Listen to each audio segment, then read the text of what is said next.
Dear Valerie Castro, NBC News Correspondent,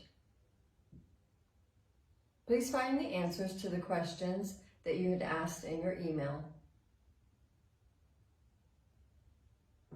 Ms. Castro asks, is there any statement or comment regarding allegations of sexual assault by Nithyananda and his reported fugitive status from India?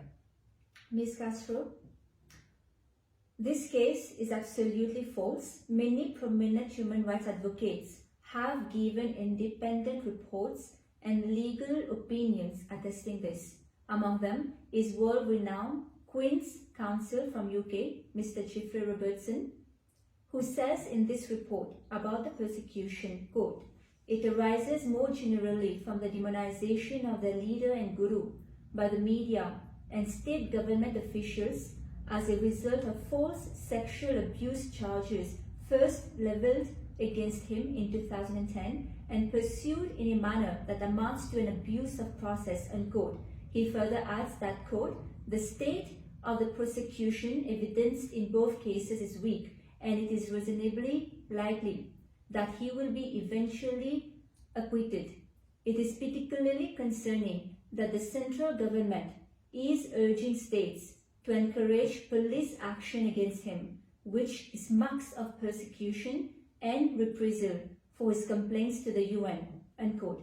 Finally, quote, "For the reasons explained above, I consider that the leader of the ASMT and his followers have suffered and most likely are still suffering persecution on the grounds of religious belief contrary to Article 18 of the ICCPR," unquote. The Supreme Pontiff of Hinduism was proven innocent by the California U.S. Court on April 4, 2013.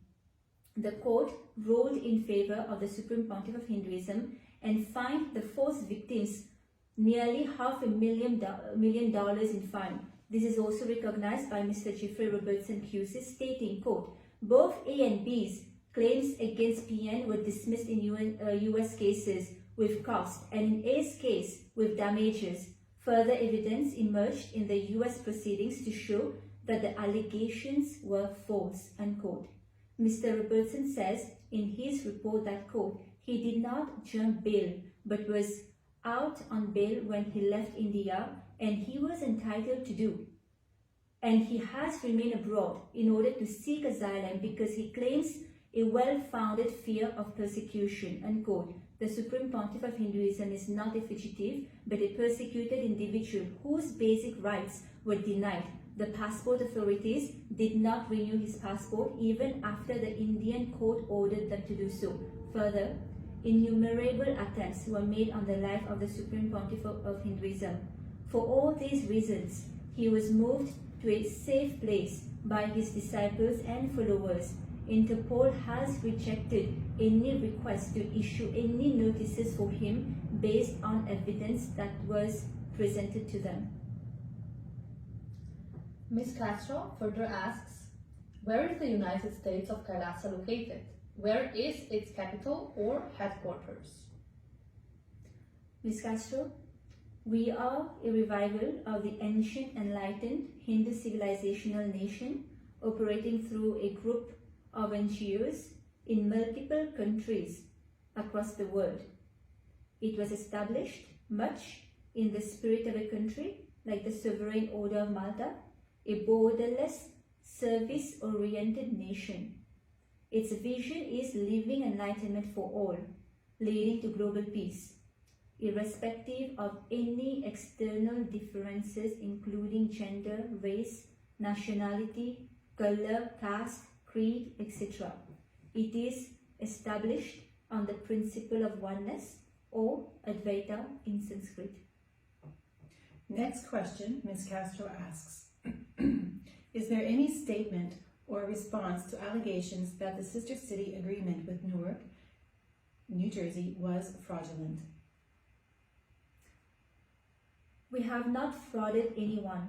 Organizations representing KAILASA have established sister city relationships with many cities around the world, including Newark, to continue our humanitarian services and promote global peace through better understanding of diverse cultures. It is important to clarify that KAILASA and its representatives have not frauded anyone, nor are we fake. We are a legitimate organization established on teachings of an established religion in pursuit of serving humanity. Our hope is that the independent Western media will not parrot false narratives from our detractors. We remain committed to our purpose towards global peace. Ms. Castro asks, any statement or response to claims that KAILASA is not in fact a real country? KAILASA is the revival of the ancient enlightened Hindu civilizational nation with presence in many countries around the world. It was established much in the spirit of a country like the Sovereign Order of Malta, a borderless service-oriented nation.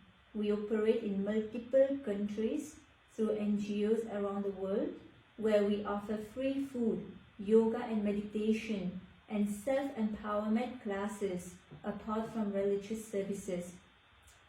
We hope that our previous responses have clarified your questions. Please let us know if you have any further questions and we will be happy to answer them for you. Thank you.